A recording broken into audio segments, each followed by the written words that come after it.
অকণি আমাৰ বিয়া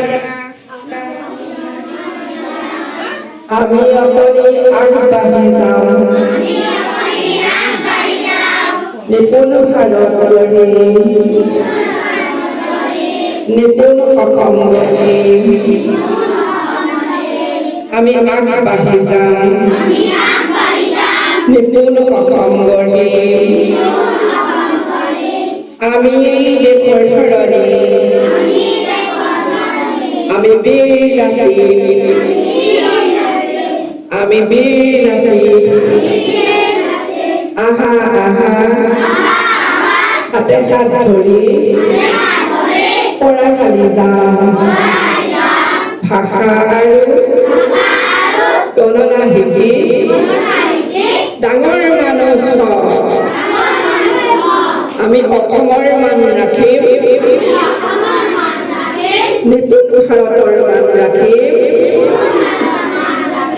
পৰাশালি নাম ৰাখিম আমি অকণি অকণি আমাৰ বিয়া বাবা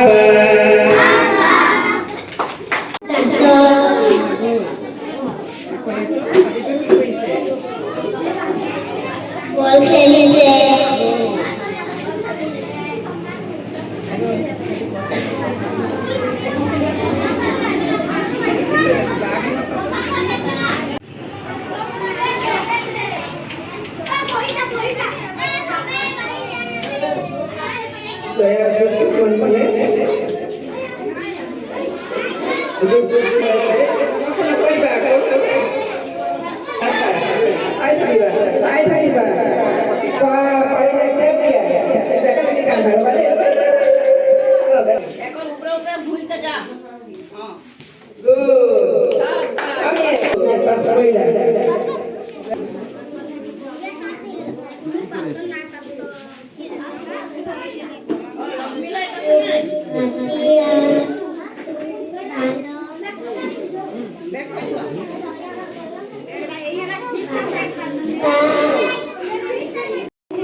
আৰু তোমাক এটা মৰ্ষণ দিছোঁ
মেকিপুৰ 1 নম্বৰ লাইন প্ৰাথমিক বিদ্যালয়ত আজি চৰকাৰৰ নিৰ্দেশ মতে শিশু মেলাৰ আয়োজন কৰা হৈছে।